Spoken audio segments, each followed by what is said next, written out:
Zombies 2 was proven to be a smash hit fantasy musical sequel from the Disney Channel, much like the Descendants movies, but what happens behind the scenes that nobody knows? Today we'll be giving you some of the exclusive behind the scenes secrets in Zombies 2 that you don't want to miss. But first, a simple reminder on how to enter our brand new giveaway. We will be giving away either an iPhone X Max, the new iPad mini, or a MacBook Pro. It's all your choice. So be sure to leave a like, comment the keyword, subscribe, and turn on notifications to enter the giveaway. It's really that simple. First, let's start with all-night shooting. It's no secret that films spend multiple hours on set to capture great moments that only last a few minutes on screen. And with a movie about monsters like zombies and werewolves, it's totally understandable that most of the taping days would actually happen at night. With the long hours at work, you would think that the cast of zombies would actually turn into zombies and snap at each other. But no. Because they are such a tightly knit group, despite being tired, they would actually turn their all-nighter shoots into fun moments every single time. There would be days or nights where it might be too much, but this group knows that the power of their cheers and support for each other would mean a lot for their friends. And speaking of cheers, here's something you probably didn't know about the Zombies cast. They have their own chants. We're all familiar with this since the Descendants cast actually used their own before, during, and after filming days. It's also easy to make the mistake that since this is a musical, they'd actually use some part of their song as a chant to pump them up to do some impressive stunts, routines, and even songs they have to perform every single shooting day. Of course, most of the Zombies cast are still kids, so they pretty much fell in love with using the chant, "Zombies, hoo-ha-ha." This was, of course, a nod to the fact that the movie was about these undead creatures who eat brains. And with the addition of a werewolf pack, they even added in an iconic howl for good measure. You might be wondering, though, how did the Zombies cast get so close? Well, here's the secret. They party almost non-stop. This was the biggest thing that glued the cast together and helped them make their job more play than work. During the filming of the first installment of the Zombies movie, the cast would actually host pool parties or just about any kind of activity to keep them together. Overall, they just like hanging out with each other. And it showed in the fantastic chemistry between the cast of the show. There are just some scenes that you can tell don't need to be acted. Plus, the rest of the cast, who are not really needed for particular scenes, stay on set to play games. Of course, it's not a bunch of regular games. These are the weird ones, like Contact, Mafia, Scattergories, and Bananagrams being the crowd favorite. That's a good one. Now, who do you think was the best at these games, though? Well, it turns out that the zombie who speaks his own language, Gonzo, aka James Godfrey, was always number one. The group was so welcoming that even with the addition of the werewolves played by new actors, the gang just got a lot more fun. In fact, they were so good to each other that Meg even invited Pierce over to hang out with the rest of them after their shoot, which coincidentally happened during the first taping day for him. He was all like, I literally just met you, but who could resist the good-natured Meg Donnelly, right? Why would you even say no?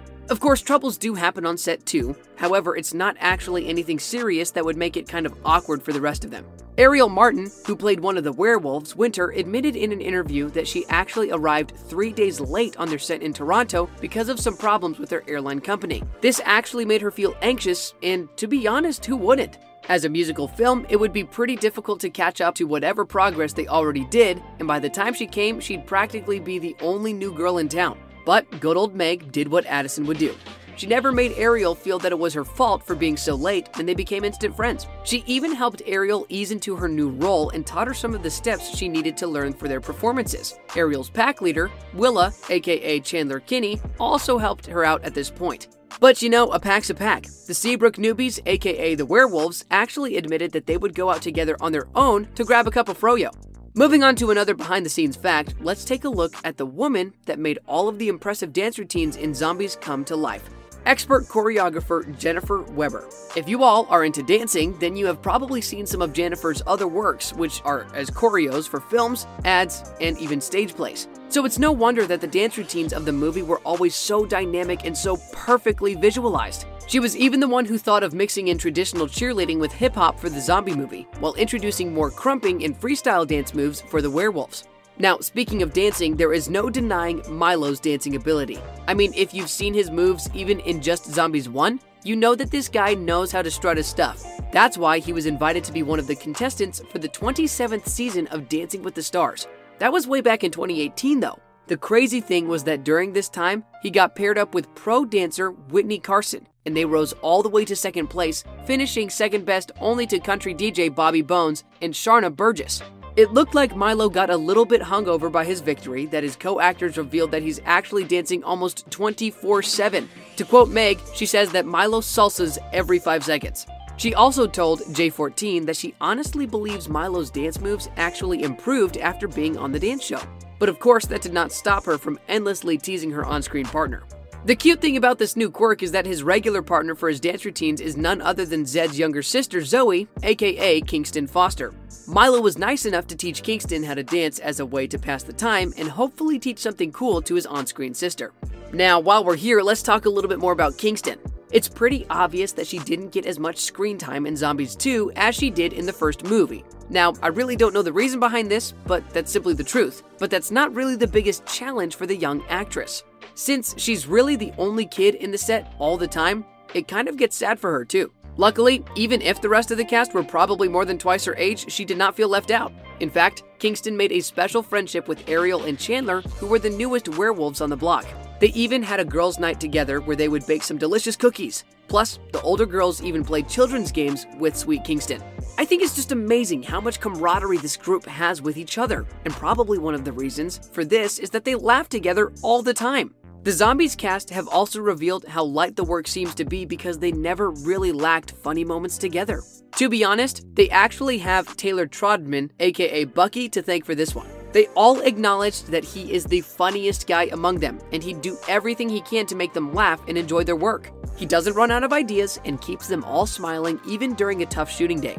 Now, despite that amazing group of people bonding together over work, tough days are truly inevitable. This is especially true for the werewolves who had a lot on their plate even before the film started rolling. First, they had no choice but to rehearse for seriously long hours. The cast revealed that they had to stay together for a month before the actual shoot dates just to learn all of the dance moves. That's really cool since they are all good friends, but that could get pretty tiring too, right? As an added hardship, the female werewolves had to sometimes rehearse in their big and heavy wigs, all the while the rest of the cast were in their comfy clothes. Ariel and Chandler had to learn all their choreography in those stylish but burdensome wigs. Pierce wasn't spared from the trouble though. In a separate interview, he revealed that their wolf nails had to be done once or twice a week because they would inevitably break during filming. This meant hours sitting in nail salons just to get the perfect claws. Now, speaking of salons, Pierce also admitted that the makeup department was a bit challenging for the werewolves and even all of the zombies. He said that during their trial run, he had to sit still for 7 whole hours while they tested the style that would fit each character. Then, every shoot day, he had to get there at least 3 hours earlier than the rest of the cast to start getting their face painted. This meant that they usually had to come in at 5 in the morning for this. Now, there's no rest for the wicked. That's what they say, right? Luckily, their bright eyes that react to specific situations were added during post-production. I can't imagine the pain of having to wake up very early, get makeup on for 3 hours straight, and have your eyes strained with contacts for the rest of the day. It would be intense. But if there's one thing that the werewolves absolutely loved about their characters, it's the fact that they were given the freedom to customize their roles. I'm not saying they had free reign when it came to their characters' personalities. I mean, it's still the House of Mouse, notoriously known for being really strict. I'm just saying that the showrunners gave Ariel, Chandler, and Pierce a little more breathing room to make their characters truly their own. For example, as the pack leader, Chandler was able to add a small leg pouch to her costume. They also had different designs for their moonstones too. This artistic freedom was also evident in how every cast member was allowed to spice up their dance moves. There were obviously coordinated steps, but if you look closely, each actor-dancer put their own flair in the routines, making it that much better. Then, there was the kiss. Meg and Milo have always denied rumors that they are dating. For now, we'll believe them, so let's just say they are the best of friends. They made their on-screen kiss totally chill, but it wasn't easy. In fact, Meg revealed that they had to shoot this scene 8 times to get the perfect shot. There were times that Milo was covering Meg's entire face, and another where she got her nose smushed, but all's well that ends well. They were able to successfully do the scene, which was quite difficult since it had to happen during the first weekend of filming. Anyway, that wraps up all the behind secrets of the Zombies movie. Thanks for watching the video. It's a simple reminder on how to enter our brand new giveaway. We will be giving away either an iPhone X Max, the new iPad mini, or a MacBook Pro. It's all your choice. So be sure to leave a like, comment the keyword, subscribe, and turn on notifications to enter the giveaway. It's really that simple.